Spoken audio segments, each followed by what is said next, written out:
look for tellable stories that are physically tellable, and from a plot point of view, that which is at least pliable.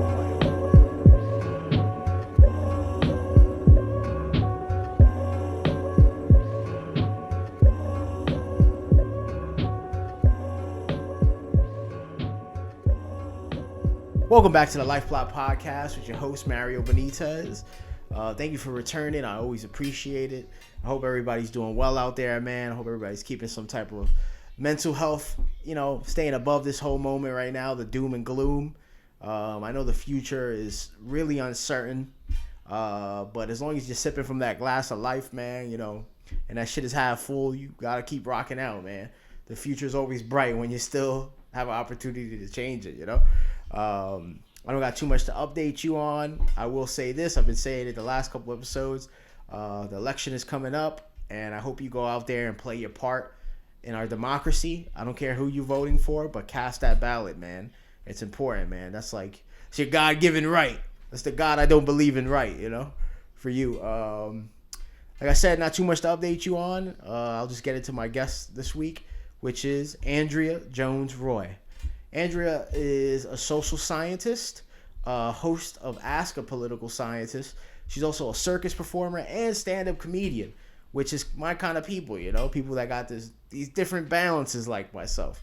It was awesome to get her in here and speak about how people sometimes vote against their own self-interest and how that, the different subjects that lead to this.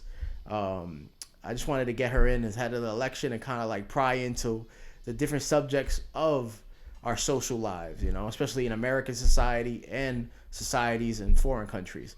I thank you for returning. I've been doing this because I can't do my comedy, and it just feels good to still connect with you.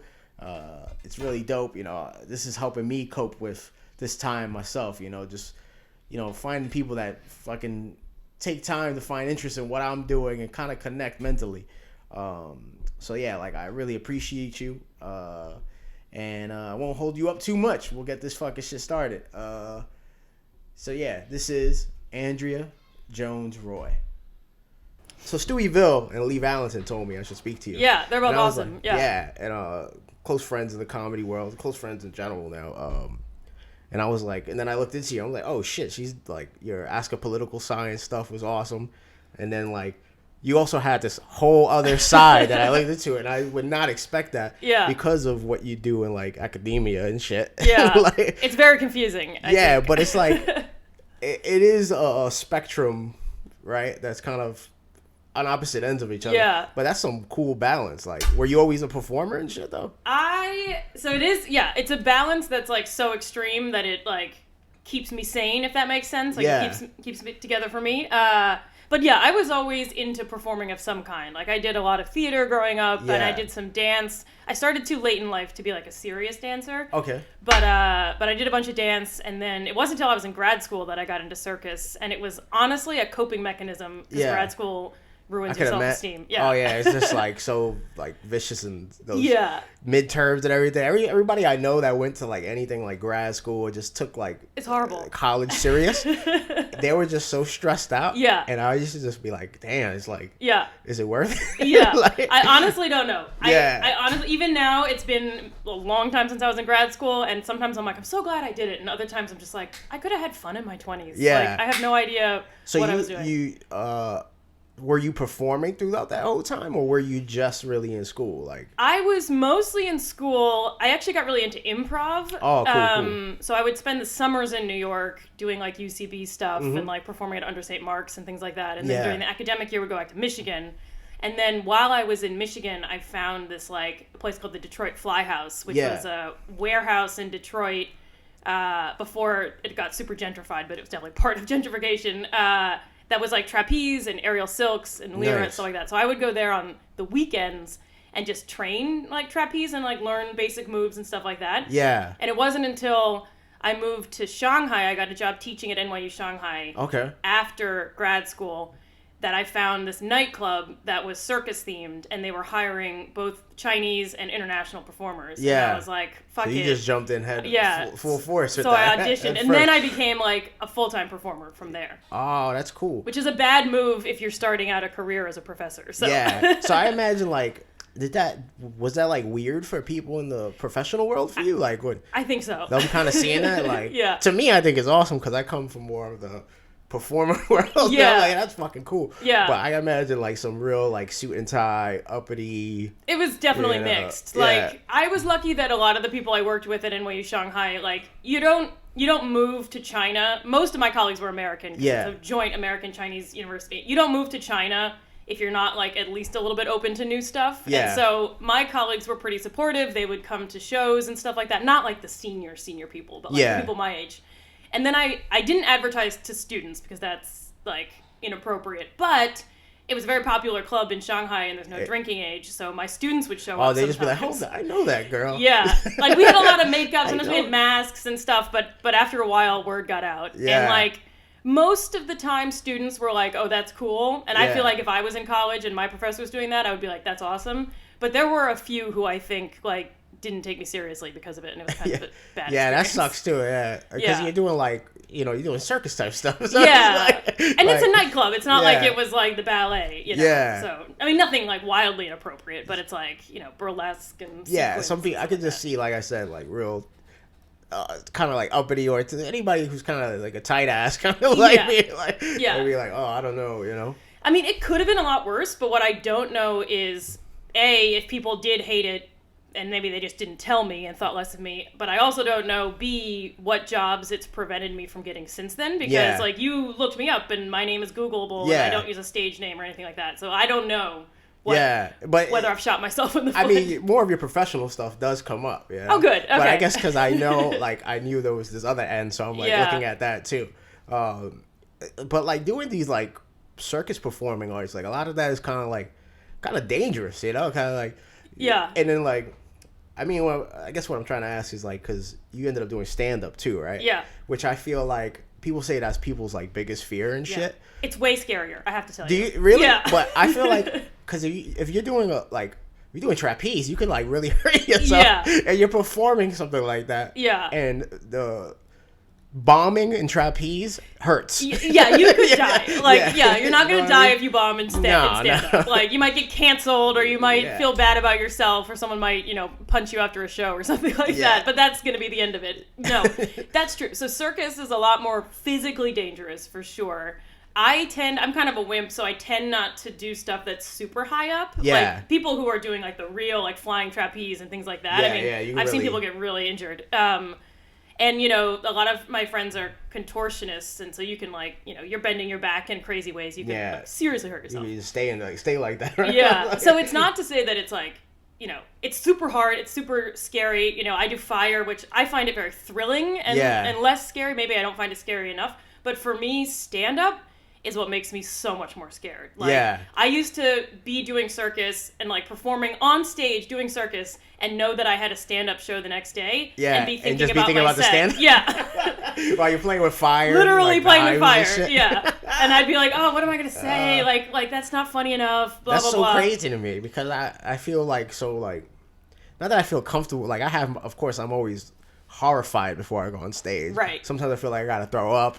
I'm like, I'm gonna fucking eat shit up there. I just got, even if it goes well, I'm like, man, that was fucking terrible. I missed this one punchline. Yeah. And it's like, but doing these other performance arts, they always seem way more daunting to me. I mean, it's like, kind of like, so it's definitely more physically dangerous, all the circus stuff, but I'm also, like, it's less vulnerable because I'm being someone else, usually. Like, I'm in a costume, I have a ton of makeup, you don't really know it's me. That's all, I'm doing some kind of, like, an act. I'm not speaking, whereas stand-up, it's like, not that we're all exactly ourselves, but, like, it's my personality and my ideas. You're really being judged. And if people don't like it, they don't like me. Yeah. Whereas, like, if they don't like my fire show, like, what am I going to do, right? That's true. That's totally true. It's like, so, like, jumping into comedy, right? Yeah. So you have this, like, you said it's kind of, like, more scary and stuff.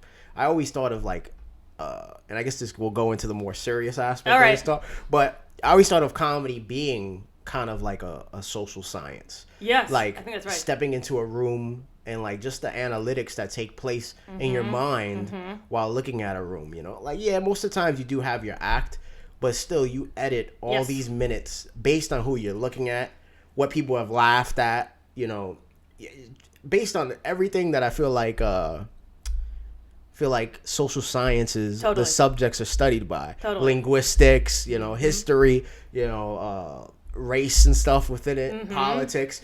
So I'm like, doing stand-up and stuff kind of help you with that side of the academic world? Like, kind of like getting a deeper view into people? Yeah. Because I feel like doing comedy, like, you're in the gutter with people. Like, you're in the trenches, Yeah.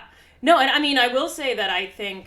So when I started doing improv, I liked it because it was like the opposite of social science, or science in general, just because it was like, it's interactive, and yes, there are rules, but you can kind of be free, and it's very playful and on all this stuff. And then stand-up... I did improv because I was too afraid to stand up. So there's that theme again. But then when I started doing stand up, I was like, oh, this is for me, right? Because it's a controlled experiment every time, right? You're like, totally. You do this and you change a line a tiny bit, or it's the same set, but the audience is different. And I mean, I don't think anyone has figured it out. You listen to like Chris Rock and all these people with like great theories, and they're still like, it's magic. Like, we actually don't know. Every room is like a new like equation you got to solve, a new puzzle. Like, you just, and sometimes you think, what's funny about it to me, about comedy, like, what'll work in one room, and I mean, what you destroy with, you bring to another room, and you don't get anything. Yeah, it's not like, a little bit better, a little bit worse. It's like, and you see, we used to be at the Lantern together, like, you'd see comics do multiple shows in the same room overnight, over a course of a night, and we'd be like, the 8 p.m. show would be like, that just killed at the 6 p.m. show. I don't understand. Like, what did I do wrong? Did I like intonate it wrong? Did I change it wrong? Is it because someone's talking in the back? Yeah. And it's always like these, like you said, it really is a controlled experiment. Yeah. Like, no, and it's all these elements, as you said. There's like group dynamics. So one of the things that I study in social science is like social networks and so social scientists started thinking about like individuals. How do individuals make choices? How do we decide what to do? How do I anticipate what you're going to do and then make a choice? And then later on, they were like, wait a minute, humans interact in a society. These are like loner academics thinking this. There's always like decades. A reflection almost. Was that really like a newer understanding? Not so much. I'm being a little bit unfair, but it really was, at least in political science and like economics, people were very into like, if we can figure out why any person would make any decision, we can predict society. Yeah. And then like several decades ago, everyone was like, hang on, maybe people respond to what others around them are doing, not just what they want to do. I do think there's like, kind of part of it was because it's actually really hard to study, right? So studying one person versus a whole bunch of people in a room, reacting to comedy or reacting to whatever is much more complicated. So it's I don't think people like would say there's like a collective consciousness amongst humans, but I do think there is, like there is, like, you got always like kind of a spectrum, like, to use that word again, but a spectrum of thought that's getting like of different people, like even politically, like, right, there's the left and the right, and then you flow along that spectrum. You could pull some things from the right, you can pull some things from the left, you can split off to subgroups, and it's like we're all feeding off of one another. Like, our ideas wouldn't exist if we didn't have nobody to throw them at. You know? It's like which I think is like kind of obvious, but I don't think people ever really think about that. That like, you're only living the way you are because of the way the system's set in place, the structures, the way other people view things, the way other people do things. It's like we're all effectively affecting one another in our timelines almost. You know? It's what like with social science and political science, right? I guess I wanted to get you here because the election's coming up, and it's like. My main What thing, if I was like, oh, there's an election? Oh my God. Yeah, really? Like, what election? I don't really follow. And I always just like find it interesting because of like the collective consciousness of everyone, right? Especially in America right now.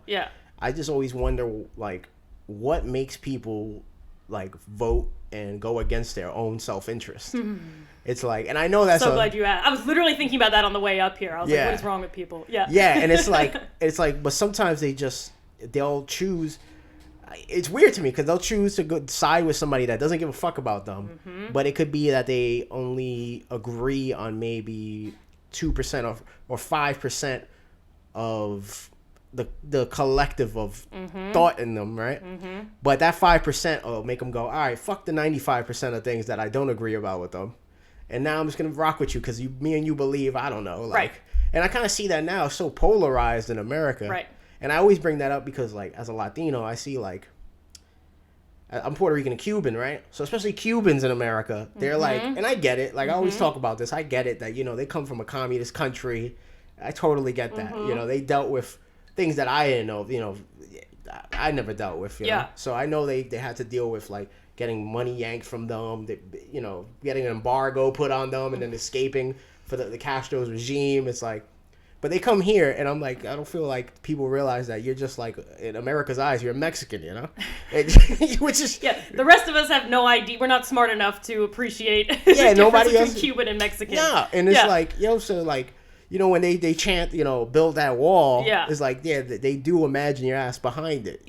Drinking your mojito or whatever the fuck. Like, they don't watch you here. There's like a level of nuance that we don't, unfortunately. Have. So I guess, like, what I'm trying to get at, like, maybe you would have some deeper ideas, like, what are the mechanics of somebody doing that against themselves? Like, have you ever, like, gotten into anything deeper like that? Do you have a... No, I mean, so you've tapped into maybe...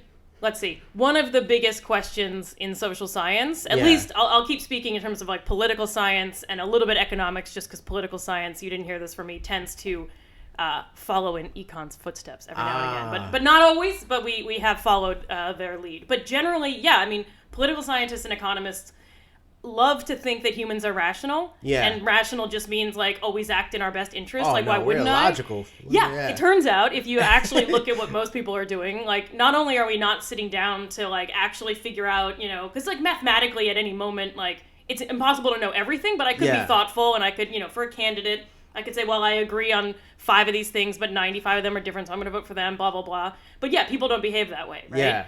And it turns out it's like the group that you're in, you use collective consciousness, like group culture, the norms. You want to copy everyone around you. We know that humans have a strong sense of conformity. Like that's where trends come from, right? So if all your family are waving Trump flags, like it's very hard for you to not be the person doing that. You kind of fall in like religion almost. Yeah, exactly. Whatever your family is, you usually are too. The biggest predictor of how you're going to vote politically is how your parents vote and how your neighbors vote, right? Like that's what it is. And but one other thing that I think about a lot that is apparently political science suggests is very influential is something called elite cues. Okay. And that means that basically we choose who our leader is. It could be a political figure, it could be a sports figure, it could be a celebrity, it could be whatever, and we just do what they say to do. Yeah. Because we don't bother to sit down and say, well, especially you think of like local elections. Like I will, but like many people are not going to sit down and be like, what do all these people on the down ballot stand? I don't know, right? I'm basically just going to say, oh, they're all Democratic Party. Okay, fine. They're all Green Party. They're whatever. And so I just look for little cues. We also call them like information shortcuts. Yeah. So like if everyone around me is doing something, we're all just lemmings. Yeah, basically. We're all feeding off one another. Yeah, right, largely lemmings. Like things do change every now and again, but it often takes, like if Trump right now all of a sudden was like, you know what, climate change is real and it's caused by humans. All his people would be like... his demographic finally. Yeah. That's kind of like what happened recently with him with the whole COVID-19 and wearing a mask and whatnot. Once he finally... them in masks now. Yeah, once he finally caught it and now he's, his whole staff caught it. And now he's wearing masks, even though he took it off like a fucking idiot. Yeah, while actively infected. Yeah, which is like... But now you see like his voter base kind of turning on him in that sense too. Like, oh, yeah, we should be wearing this. Like, I think one of the biggest things for at least just talking about COVID-19 and that aspect of it and Trump's like way he went about it is like people realize that I'm not going to get the treatment the president does. We're not all headed to Walter Reed in a helicopter. We're going to be, most people don't even got health insurance, so good luck. Yeah. You're going to be drinking fucking ginger ale and Tylenol. If you're lucky. If you're lucky. Yeah. So it's like... Yeah, I have some leftover NyQuil if anyone needs it. Right? Here you go, Ebola, put that on it, rub it in. It's like, that's what the White Claw is for. It's like COVID treatment. Keeps me healthy, I think that's interesting. You said something about like how everybody kind of looks up to their like the leader they choose. Yeah. I think that's something that a lot of people don't understand, and neither do I. Like why they would still back an individual that's lied and gone against most people's self-interest. Yeah. Unless you're like super rich and like but most people just weren't getting anything out of this administration, right? Yeah. But I think it's because people want that. Most people want the idea of fuck you money, I guess. Most people want to be able to go, man, I don't give a shit about this. Or just say whatever they want. So I think that, especially in America, Yeah. that's like, well, we want the bigger stick, Yeah. I think that's why people still look up to that, even though Yeah.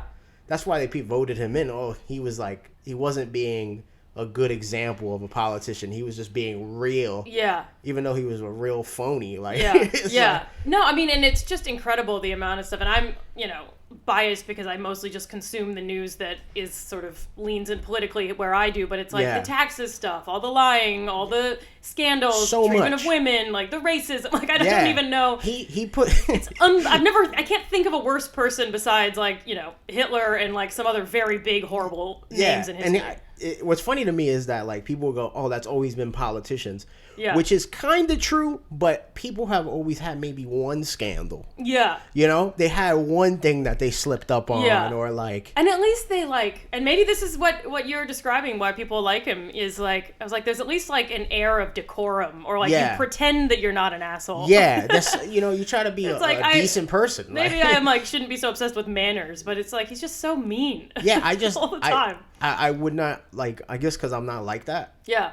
And I'm somebody, I come from the hood. Like, I've gotten into real fights and stuff. Yeah. And I got way better, like, fucking empathy for individuals. And, like, I'm like, this guy is supposed to be the leader of the free world. It's like, it's embarrassing. Yeah. Yeah. He can't, like, answer a question without interrupting, and he can't tweet without insulting people and, like, calling names. And I don't know. It would be nice to have an adult. Yeah, I just want to see somebody who can teach me something. Yeah. Be the leader. Yeah. Like, I've never learned anything from that guy. Yeah. Like, it's like, I feel like if you're gonna be the leader of a country, and especially you're supposed to be America, which is America got a lot of awesome shit in it. Like, I won't shit on America. Like, we just fail.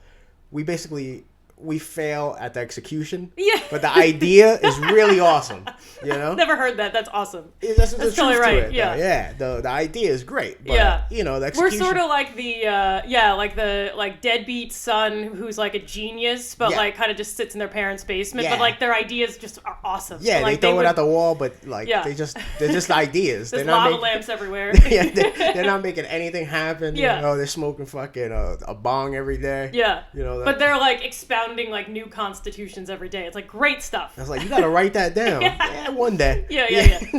That's really how it is, though. I think that's right. But like, so you were saying like economics kind of plays the biggest role into these decisions usually, right? Well, so there's a big argument between political scientists and economists, where basically like economists are like, what's the expression? Like, all politics is economics or something like that, right? So at the end of the day, it's all about money. It is all about, somewhat, but... And sometimes I think about that and I get really mad and I'm like, oh, maybe I should be an economist, not a political scientist. Yeah. But what I think is I mean, I think both matter, but political science is like, okay, economists, you can have your markets and your transactions and like anytime you can put like a dollar sign on something, like you can deal with that. Yeah. But we're going to deal with all this stuff we've been talking about, like power and relationships and trust and culture and like collective consciousness, collective action, all those sorts of things, like all the ways that humans interact and make deals in ways that are not related to markets. Basically, that's like voting, right? I mean, there's no money being exchanged. Yes, there's like campaign finance and a lot of kind of fucked up. But you're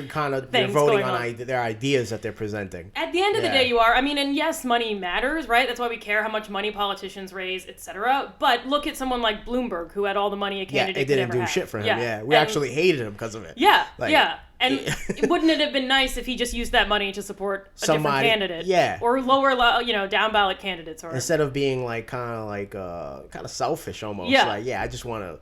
Yeah. I want to be the guy. Like, man, sometimes you gotta run a fall million in line. ads. Yeah. And you're gonna think you're gonna buy it, which shows kind of like the problem with our current political like structures. Yeah. Or you could just buy things. Yeah. It's like you shouldn't be able to buy power like that. Yeah. Even though money is power, which is like. Yeah. Just like the oldest. I think that's like.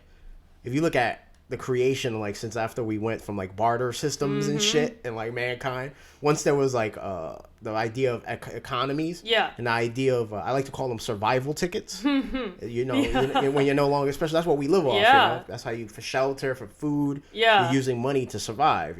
Throw drink tickets into that list. Yeah. That's how I've survived. That's right. Yeah. So, I want to be like the most rich drink ticket guy ever. Like, you know, yes. I got millions of drink tickets. After the pandemic's over, just show up back at the Lantern and be like, how I've been many? collected. Yeah. just buy the bar. Hey, Yeah. drinks on me, everybody. Yeah. I wonder if you could do that if I just saved them for like 2 years. Yeah. I just went and listen. I haven't drank anything for 2 years. Yeah. Like, shots on me. Yeah, I want everything you have. But shit, what was I saying? I fucking totally forgot. Oh, survival tickets? Survival tickets. Yeah. Yes, I feel like once the idea of any like economics took place and like it created like, you know, a ladder of individuals. You know, you have the top tier, you have the middle tier, you have the bottom tier, and it's like, I think as long as that structure exists, there's always going to be people that obviously want to stay at the top, and there's people that are happy to see everybody at the bottom, you know. And I like to say, to me, I look at like the biggest problems in this country, and I think a lot of it does come from economics. I think you that's know? right. Yeah. A lot of stressors on people, especially when you feel like you work hard. Yeah. You know, there's people like I consider myself. I still got a day job. I work in a union and stuff. So I blue collar shit. You know. Okay. But What do you do? I'm a porter at cool. this union building in Queens. Okay. It's like I used to be a doorman there, and then I just did the janitor stuff. But it's like it's good health insurance. Good. So I had Well this. done. I actually had this. So I used to work for ABC, Okay. and then they stripped our health insurance away. Seriously? So I went from more of like a white collar job, Yeah. to having to go into like this maintenance field, Yeah. because I'm diabetic. Jeez. So like at one point I just didn't know how to come up with like, it was like more than rent Yeah. for insulin I bet. every 3 to 4 weeks, and I And was that's like in New York. yeah, and I was Jesus. just like I don't know what to like. Yeah. I had to switch my whole like kind of career path almost, Yeah. to do something more blue collar. Wow. And like, you know, and now I'm cleaning after motherfuckers, but because that health insurance pays almost in full for my insulin. Yeah. How does ABC strip health? Well, okay. That's. Yeah. Well, ABC's under the Disney umbrella. I used to work under the Disney umbrella. I worked yeah? at 538, Okay. which then got bought by ABC, and then I quit. So maybe we were there at the same time. Yeah. Maybe that's where we hung out. It wasn't Yeah, the Lantern, right? it was the Yeah. ABC building. Yeah. I was just like, it was crazy to be to see like what people were talking about politically. Yeah. And then to have it, because, you know, I'm 33 now, but when that was happening to me, I was like 26, 27. And this is kind of like being directly involved in it and having to feel what so many people were talking about. And I'm like, oh, this multi-billion-dollar corporation that is Disney, who's a family company, is stripping away not the CEOs of the companies, and not those fucking those dudes that get bonuses for like $4 million a year. They're stripping away people from the bottom up first. Yep. And I was just like, I look at the economy and I'm like, that's such a stressor on everybody that I think it makes everybody kind of point fingers at one another. Yep. And it's like fuel for every other fire. Yep. I think you're totally right about that. Yeah. Like I even see like a lot of race issues to me. Yeah. I think that's like, I think classism and racism fan the flames of one another. Yep. And it's like, it's kind of obvious, but I don't think people dive that too into it, you know? Yeah. No, I think you're right. And I think, like, going back to this, like, politics versus economics, I think that I am, like, economics comes first in the sense of if you don't have enough to live on or have stability or have, like, be able to, like, prepare for your own future or think about anything other than, like, your next paycheck, then forget about any of the power, etc. Right? Yeah. Like, once you're in the upper class, then you can start to talk about, like, reputation and like alliances and all that kind of like shit. But if you're just trying to get like through your life, then you can't even think about that kind of stuff because you don't really have time. You don't have the luxury. Yeah. You know? Yeah. And then it seems like I read this quote one time and it was like, I thought it was just so true. It was like the people that make $25,000 an hour have convinced the people that make $25 an hour the problem is with individuals that make $7 an hour. And I'm like, you always look down instead of looking up. Yep. And I get the idea of American capitalism, you know, even though we're like, I think we're in a crony capitalistic society now, you know, where just a few control the pot. Very increasingly few, I would say. And it's shocking. Yeah. It's shocking how little some people, how the majority of money and how little people control it. Yeah. Like, yeah, you got a couple people that have more money than the bottom, like millions of individuals. And you see that stretching even like more and more. And that's not even just in the United States. That's, you know, you see that in China. Yeah, China globally. has an insane number of billionaires now. Yeah. And then it's like, what's weird to me is also going back to why people go against their self-interest. Yeah. it's like we're the majority, you know, like you know, at any moment we should be able to go, no, yeah, that's not what we're doing. Yeah. But for some reason, and maybe you could dive into that, but I think for some reason people just look at the idea of American capitalism and think I'm gonna be that billionaire.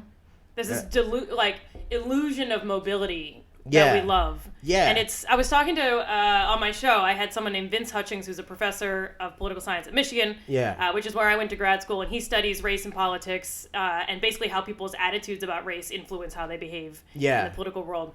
And one of the things he was saying is, he was like, the biggest challenge in the United States around race, around class, and around general economic inequality is this idea that any success I have comes from who I am. And that I was the only person who was responsible for all the things that I have. And he was like, we're just unable, at least among Americans, this idea of like individualism and this idea that if I just worked a little harder, I could be the next Kardashian or the next whatever. Yeah. People look up to Trump and believe that he's some kind of billionaire, which I don't think that he is. Yeah, a good businessman. But they believe it. Like, and it's like you'll vote against your self-interest because you think that there is a lottery ticket out there. Yeah. And the probability of getting that is so incredibly tiny that you're thinking that it's there and it's not, right? Or it's minuscule, instead of voting for something that would actually make your life materially better over the next 10 years. Yeah. It's like with the processes of, you know, of all these aspects, right? Like with people voting and shit, like in this economies and like when it comes to education and how everything's kind of taking a downturn and kind of people like, I feel like people don't care about certain things that are supposed to help themselves now. Yeah. But I don't think that was all the time in America, right? Like I feel like I remember watching what's this guy's name? He always wears the blazers. Michael Moore. Yeah, I was like, Bill Nye? I'm like, oh, that's a bow tie. That's totally different. And I was like, what's Bill he talking Nye's about? the man, too. Yeah. But, Michael Moore. Yeah, Michael Moore. Yeah. So he has the Where to Invade Next, I think was the name of the documentary. Okay. And he talks about all these like ideas, right, that other countries have implemented that help their people, right? And then what was crazy is that most of them come from America.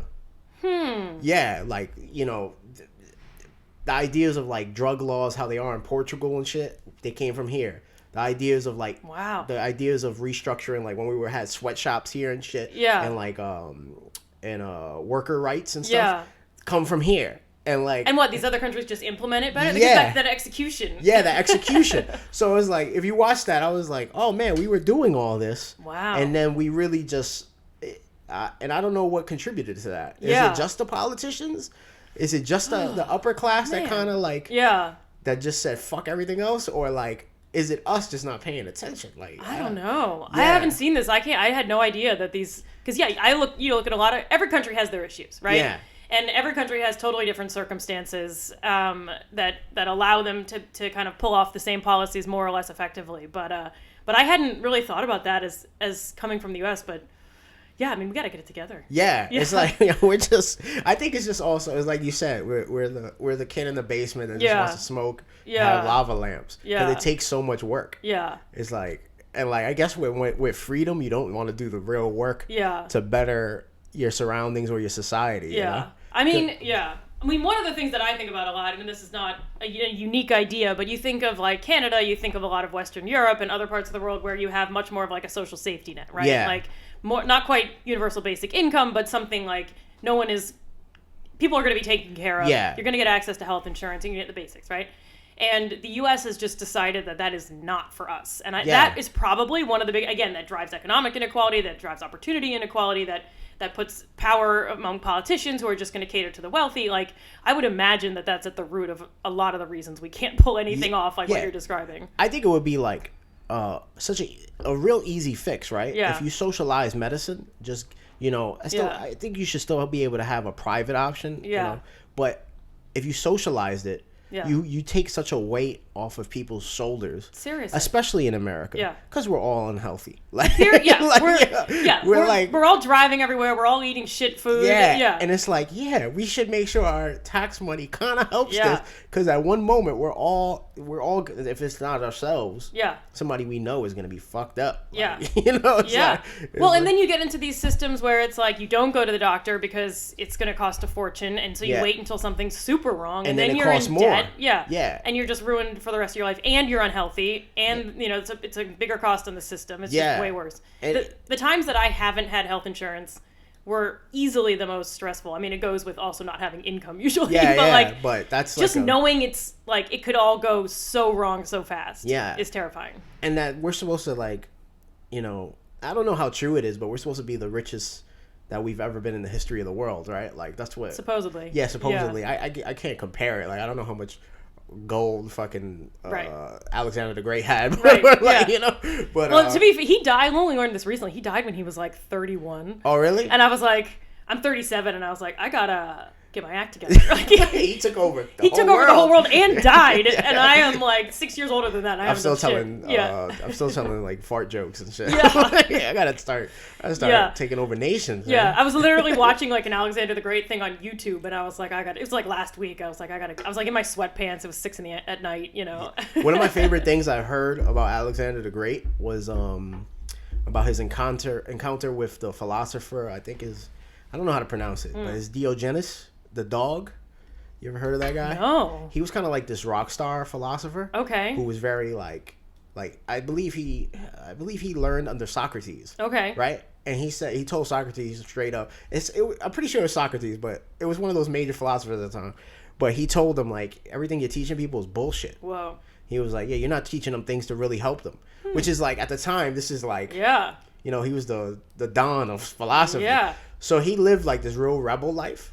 And it's so cool because Alexander heard of his like philosophy and like how his approach to life, and sent troops to find him, right? Wow! And when troops found him, he was in the middle of their town square sunbathing. Yeah, right. That's naked. Awesome. That's awesome. And when they came upon him, you know, I imagine it's like a cavalry. This is written around in historical text, by the way. Yeah. Okay. So it's different accounts from different people. See, I'm sitting around watching YouTube, and you're reading like actual historical accounts. Yeah. I gotta get it together. Yeah. I do it on YouTube too, though. All right. But it's just, you know. But yeah, so they come across him, and they tell him that he's been summoned by Alexander the Great. Okay. That he offers him anything if he sits down. He wants to have conversations with him. And they go like, yeah, what do you want? And he just told them, he was like, I want you guys to get out the way of my son. And they go, but Alexander wants to speak to you. And he was like, who said I want to speak to him? Wow. He just shitted on them. Right? Wow. And then Alexander heard that, and it sparked interest in him that he came to find him himself. And when he found him, right, the man was sifting through garbage when Alexander came with, like, I imagine with his cavalry, how many people, like soldiers, are geared up. You know, he's going to make an entrance. Yeah. When he finds him, he's sifting through garbage, Diogenes, right? Okay. And he comes upon him. He goes, I offered you anything. And you're here sifting through garbage. Why? He goes, no, he asked him, like, what are you sifting for? And he was like, well, I'm looking for the bones of your father, but I cannot differentiate them between those of a slave. And he just, which at that moment, his father died not too long ago. Yeah. So he could have just got his head chopped off. He could have just murdered him right there. Yeah. But that sparked like real interest in him. And he actually ended up speaking to him more and taking him in and learning from him. Wow. Which is like insane, you know, that's like you telling, it's like telling Vladimir Putin, like, yeah, fuck you and your dead pops, like, you know, and while you're in front of his whole like army, like, you know, that's some real ballsy, you know, Vladimir Putin, like somebody that will kill you. You know? I just assume he's shirtless in this. In this on scenario. a bear, right? Yeah. that guy is insane though. Yeah. How do you look at like so you study social sciences, right? Yeah. Do you really just pay attention to American, like the social aspect of American society, or do you do it globally? So my original area, like I wrote my dissertation on China and Chinese media. Nice. And that was why I was living in China for a couple of years, which was awesome. Increasingly, I've started studying American politics more, just like after I moved back here, and basically ever since Trump was elected. To be totally honest with you, it was like we need some to think a little harder. We need to do something. Yeah, basically all political scientists in 2016 were like, like our research. Burn it. Like, you gotta start over. I thought we had this figured out. I really thought we did too, but here we are. So I do more on American politics now, but my training is actually on Chinese politics and on international relations, so like international conflict and things like that. Nice. So I know, like, right now, there's a lot of things going on in China. There's a lot. Yeah, and it's like, I mean, that's a good summary. Yeah. Yeah, that's like, I mean, what can we even dive into? Yeah. Like, what they're doing to the Uyghurs and stuff Yeah. like that. What's going on with the uprisings against like facial recognition and stuff like that, and like what's that called? Like the social points aspect. Yes. Yeah, Yeah. they've been doing yeah. all like it's getting. It is really. It is all the stuff weird in Hong over there. Kong. Yeah. Yes. It is. It was. So I was there from 2013 to 16, and I used to go back like once or twice a year to visit. It was as like U.S.-China relations deteriorated over the last 4 years. Flights to China got a lot cheaper, so that was good news because no one wanted to go. Nobody was going over there. Yeah. But I haven't been obviously in a while. But it's gotten a lot worse. Like when I got there right around when Xi Jinping came into power. Yeah. And he like very quickly was like very anti, U.S. influence, anti-foreign influence, like much more nationalistic, patriotic, all those sorts of things. And it's definitely just gotten way more intense since I left. Yeah, I think as population, I think for some reason, I don't know if this is true. This is just me analyzing it, right? All right. This is me throwing shit at the wall. Let's hear it, yeah. But I think as a population grows, for some reason, it seems to get more conservative or like more like it's almost hard to allow freedom amongst more people.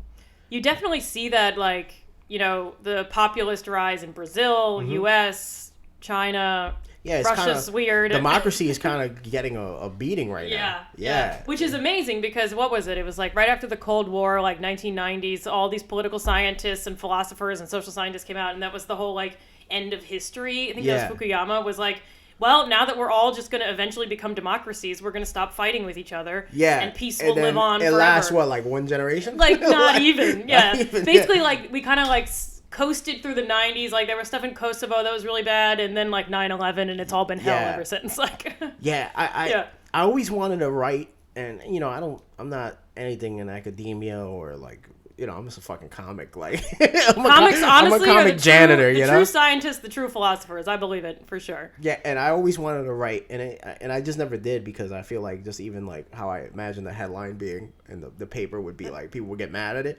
But I think because of what Osama bin Laden did, I think he was the most influential guy of the 21st century.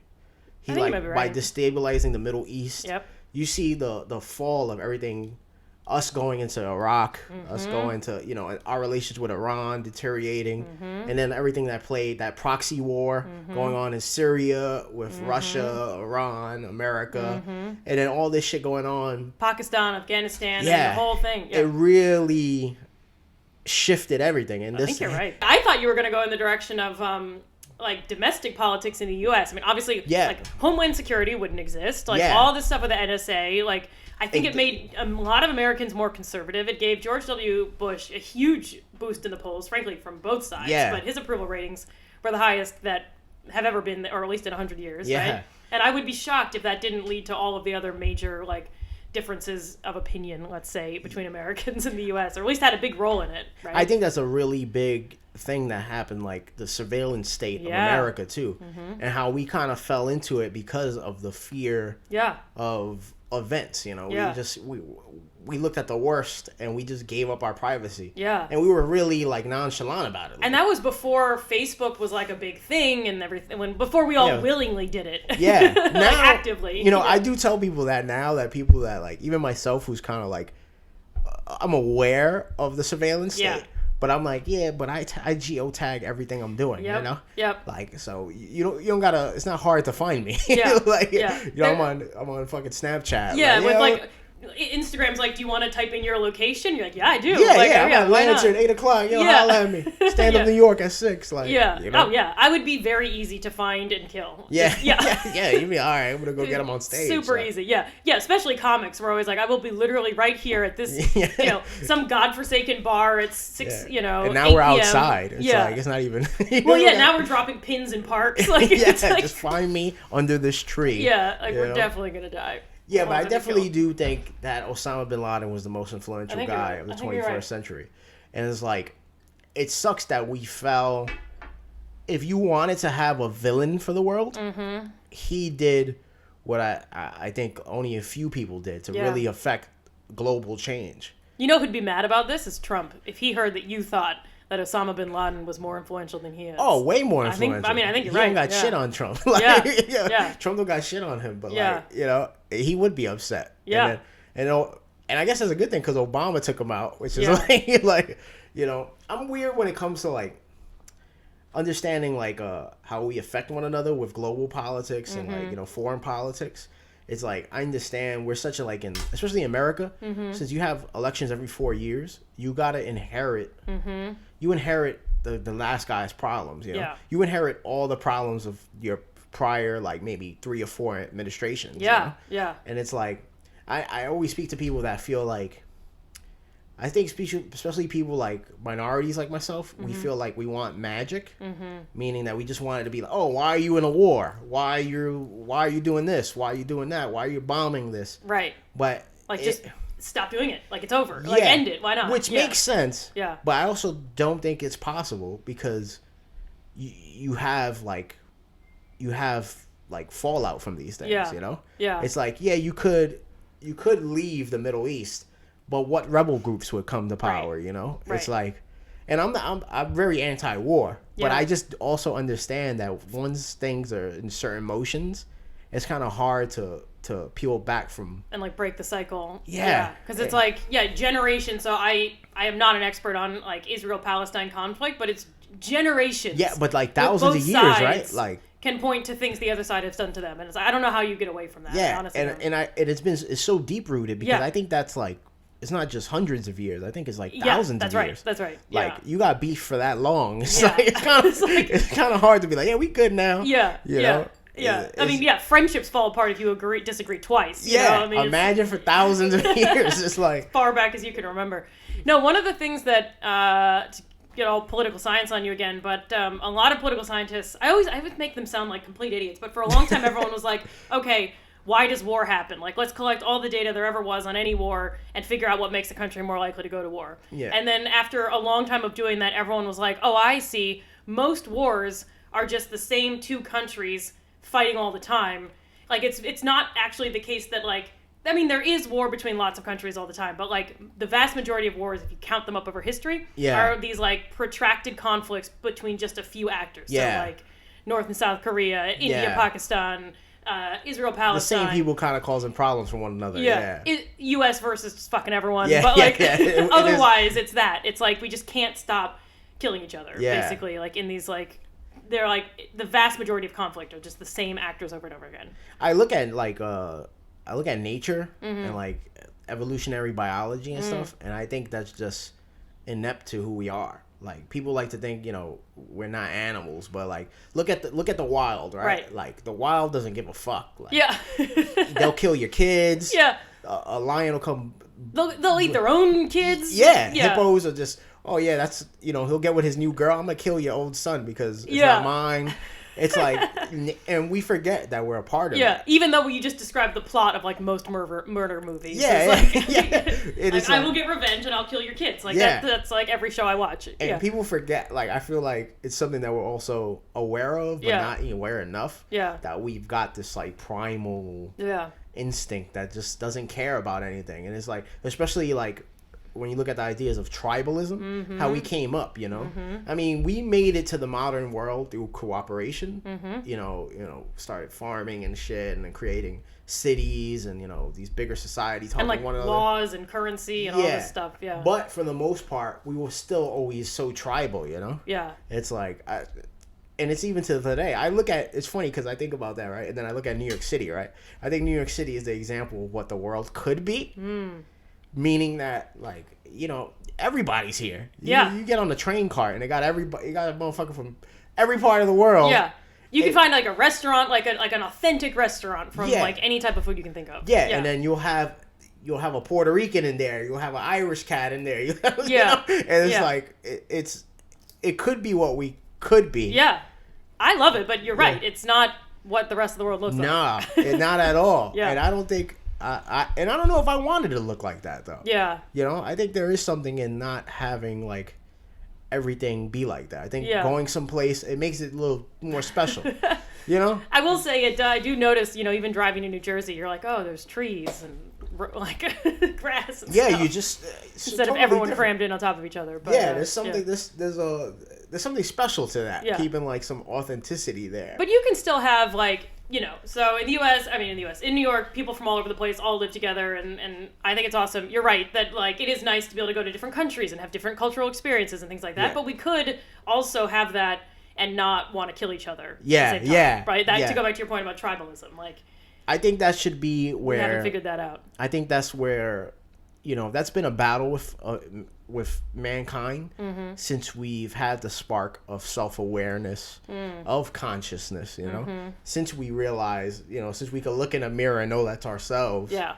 I think that's always been the battle to go against primal instincts. Yeah. And I think like, it's funny. I was trying to work on this joke at one point. Okay. And I'm not gonna get it down, but it's true. So like you ever had somebody laugh at you, like or laugh around you, and you don't know. I don't know. Maybe I'm just weird, but if they laughing, you might think they're laughing at you. Sure. Yeah. And then you're kind of feeling like self-conscious about it, right? Right. Even that's primal because primates show their teeth when they're threatening. So it hits this part of your brain where you're like that you're like on alert, and you think it because we've come so far that we think it's they're laughing at me, and we know what laughter is and shit, but it's still a primal thing showing your teeth. It's like, and it's like to us, I've had it happen to me before. Yeah. That I'm looking at them like, are they fucking laughing at me? Yeah. And you're like I'm like, what's going on? My fly open? Like, you get self-conscious, Maybe masks will like chill us out or something if we just can't see people's teeth for a long time. Yeah. Which is it's true. Wow. But there's all these things that like kind of like add to like how we are now. Like, I just don't know where we're going from here, Yeah. Like, how do you see this election playing out? Oh, God. I don't know. I honestly don't. I keep... okay. When I look at what the polls are saying and I think about, the challenges with the polls are not perfect. Polls have problems. But everything I am reading and looking at says, like, Biden should win by a ton. Yeah. But... in 2016, I thought Hillary was going to win. Maybe not by a ton, but I thought it was like easy. Yeah. To the point where, and I think this is like, this might all be my fault. Like on election night, my boyfriend and I were sitting down to watch, and I was like, okay. I was like, I have something a little bit bad to say. And he was like, what? He was like, and I was like, I hope it might be like a little bit close. Yeah. So it's kind of exciting to watch. Yeah. And then when he won, oh my God. Yeah, he was like, don't say that. And I was like, yeah, you're right. And then we started watching, and it was like insane. I had to host a show at the Lantern that night. Really? It was horrible. I can imagine everybody like... It was horrible. It was, I wasn't going to do it. And then Craig Fox, who used to run the Lantern, called, and he was like, I'm supposed to host this show. I can't do it. You have to come. So I was like, all right. Hey, everybody. Yeah. So, it was 10 p.m. It was a 10 p.m. show on election night, and there was one person in the audience, and it was back when the comedy room was in the basement. And I was like, okay, one person in the audience, like, why are you here? And she was like, I just want to think about anything but politics. Wow. So I was like, okay. And so then, like when you're hosting, you just have to be like, all right, are we having a good time? Your next comedian's so funny. Crying. Like, and then I would go upstairs and like, we'd all be like, just like pounding whiskey and watching the world just end. And then have to go back downstairs and be like, we still having a good night? Like what? It was so surreal. I'm not hosting any comedy this year. Like, I think no matter what, I think already for like, and this will get into something I wanted to speak about too. I think there's been so much misinformation and disinformation placed upon us these last, 4 years. Yeah. That I feel like no matter what the outcome, you're gonna get a pocket of individuals that are just off the rocker, Yep. And it's like I think especially like people that aren't even paying attention to what Trump is saying. That is so anti-American, going, not wanting to give the peaceful transfer of power. That's so insane. It's like, so insane. And I just don't get how like people are seeing this and not understanding that this is not what America is, Yeah. Like the idea, like I said before, the idea of America is totally against that. Yeah. But now we're going so far opposite from the idea with our execution that it's just like, oh, this isn't America no more. Like. Well, the minute you start, I honestly I don't think any of us saw this coming. Like, cannot say that I ever thought that in the U.S. we'd be like, I wonder if the other side will deem the election legitimate. Yeah. And that's so I think, I'm hopeful that there will be a Biden win, but sadly it has to be by a ton. Yeah. So that we can say, oh, it wasn't because of the mail-in votes, and it wasn't because of this fraud and that fraud and all these other things. I'm sure that no matter what the outcome is, there will be that fight. Yeah. And I'm honestly not convinced that Trump will leave office. And even if he does, I don't know that he's going to ever accept the outcome. Can you imagine him being on stage and saying, yes, supporters, we lost? Like, he's never admitted a mistake in his entire life. No. What I always tell people, too, is that when he won, he didn't accept it. Really? Yeah, I didn't think I watched when it. he was saying that Hillary cheated to get the popular vote and stuff. Oh, that's right. But he won. That's right. And the inauguration where he was like, more people showed up for my inauguration than Obama. And winner, it's like, guy. right, but he didn't. But he's a sore winner. Oh, he's never going to be a humble loser. It's going to be so If you're ugly. a sore winner, you're never going to be a humble loser. Yeah. And it's kind of scary because of like how much misinformation and disinformation has taken a grasp of individuals, it seems. Even people that seem totally logical for most parts of themselves, they have just a lot of bullshit flipping through their head. Mm-hmm. People giving power to like flat Earth, QAnon stuff, the Pizzagate shit. I'm like, do you listen to yourself? Yeah. Like, it's like, as somebody who studies social sciences, how do you connect with somebody that's already has such an information bias? Yeah. So I was actually talking to there's a political scientist named Adam Berinsky who studies misinformation and disinformation, and I was asking him exactly that, and I was just like, why do people like conspiracy theories? Like, why do conspiracy theories exist in the first place? Because they're not new to modern times. They've been around since forever, right? Forever. But to me, I'm with you that the last few years seems a lot worse. I think, social media is a big part of that because anything can look like news and you can say whatever crazy shit you want, right? Yeah. And Trump and other leaders are just like retweeting it. So it's like, in a way that at least there used to be some semblance. And just I think one of the most dangerous things he's done since the beginning is just the idea of fake news generally. Like the minute I heard that phrase, I was like, oh, we are in big trouble. Yeah. Because the minute you can say that any news, like any piece, I'm not saying the news is perfect, that the news is unbiased, but like for the most part, regular, most media sources fact check what they're doing and their sources and all that kind of stuff. And the minute you can say that, oh, I disagree with this, so it's fake, we can't have a conversation anymore. Yeah, and it becomes very Orwellian. Really scary. Yeah. It's like, it's kind of spooky.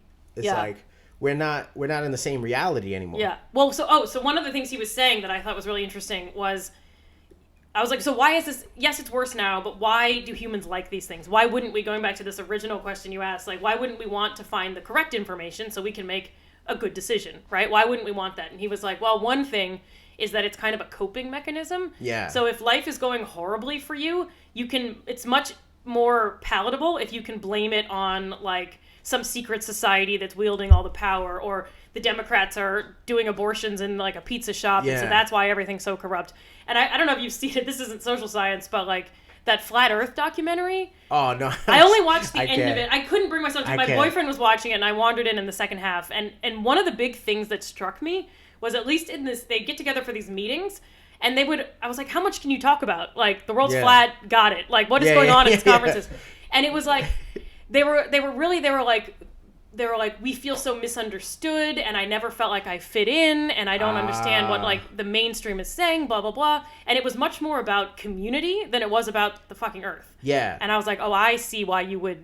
It's more about like you're kind of like a misfit. Yeah. Yeah. It's a weird thing to do if you're like, if you don't fit in, get into music or something. Yeah, like, yeah, you want to get into flat Say Earth? the Earth is a disc. It's to insane. me, though, I also think, like, and this is another me throwing shit out the wall. My theory of it is I look at how individuals sometimes want to have kind of like a one-up on other people. They want to have knowledge. Yeah. So they can, to let you to teach others things. You know, it boasts their ego almost.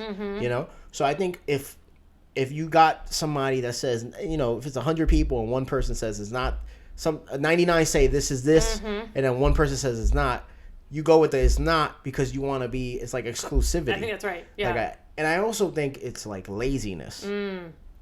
Why do any of the work, like I said, why work on the execution in America when you could just go, oh, but it's a secret society that runs everything anyway. Right. So why bother? Why bother? I can't do anything. It's the Illuminati. Right. It's like, yeah, Right. but you're just being a lazy fuck. Right. Because you really don't want to take time to learn about subjects like in social sciences. Right. Or economics or, political science. Right. It's a lot. It's a lot. It's a lot. It would have been a lot easier to just believe To just say, yeah, it's Illuminati. aliens. Yeah, the reptilians are running. So That fuck would have them. saved me a lot of existential crises in grad school. No, I think you're right. I mean, I think one of the other things that's challenging is like, I think you're right. It's lazy, but it feels not lazy because you're like, oh, I'm seeing what people aren't seeing. Like, I know 9/11 was an inside job, and I know there was no moon landing, and I know that this happened for JFK. And so it's like, you feel like you're being extra smart, but you're just ignoring all the facts. Yeah, if that makes sense. Yeah, you're just trying to be But you're like, I'm so skeptical, so therefore I'm more sophisticated than you. But it's like, you don't have anything. There's nothing that would demonstrate you wouldn't believe in anything. Yeah, so you're just cheating. It's such a bias. You know, it's funny. I've gotten the only times I've been called like dumb. Okay. Or like in my life has been from individuals that are so like deep rooted in that. Interesting. And I've always been like, oh, good for you talking to folks who I try to break through to them, but it's job. like you just talk in circles and it's like whataboutisms and it's such a bias that and they think everything is already such a conspiracy that you're just not going to get to them. Yeah. That everything is not what it is. So it's like they're just in a different reality. Well, and I think it just used to not matter that much because they were all in different realities scattered around the country. Yeah. And now they're on the internet together. Now they got on Reddit. And for some reason, shitty ideas make more noise than good ideas. They do. And, even knowledgeable individuals make less noise than people that are just blatant, like Trump. That's why he's the president. Yeah. He just throws shit at the wall. Yeah. He doesn't pay attention to anything. He just says what he feels like. And then we all just spend all our energy reacting to it. And I'm always like, I get so angry and then I'm like, I shouldn't engage, but then I'm like, it's not responsible to not engage, but if I am engaging, I'm just giving him the attention that he wants. Yeah, and exactly. It's a real vicious cycle. You know? Yeah. And it's like it's another thing that's kind of hard to break. Yeah. Yeah. Yeah. So I feel like the world's in chaos right now. It is, yeah. Which I think it always has been. I think at no point the world has never been a completely peaceful place. Yeah. But you pay attention to these social aspects, these political aspects that affect people, and you got this performance side. Yeah. Which I feel like is so like. You're both being physically active and mentally active. I mean, instead of conspiracy theories, I'd set myself on fire, so I got some issues to work through as well, I'll be honest with you. Yeah. That's true. My own coping mechanism, yeah. Oh, Donald Trump won? Yeah.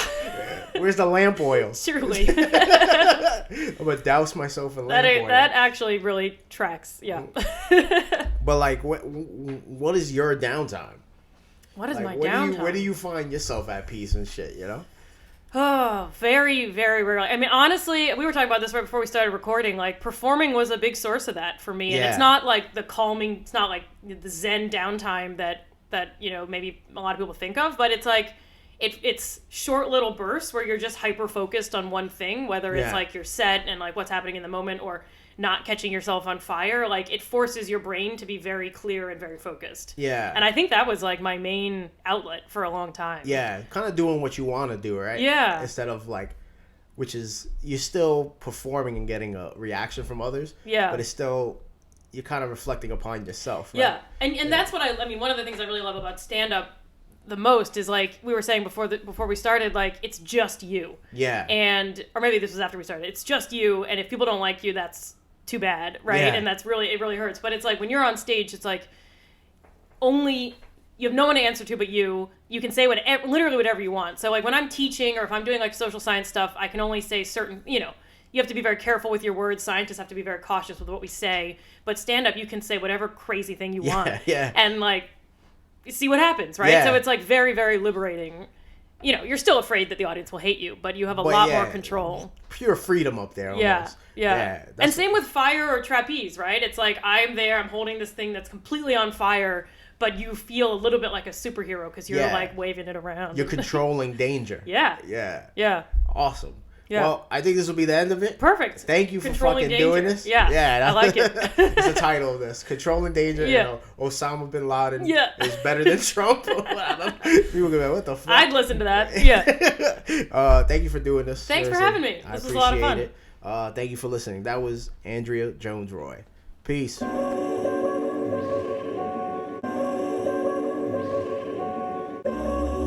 I look for tellable stories that are physically tellable, and from a plot point of view, that which is at least pliable.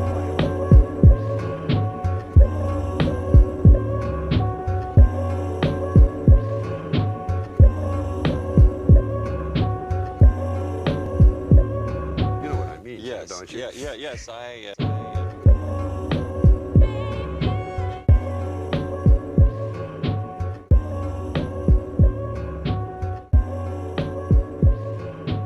The question, really, I guess I'm trying to get at is...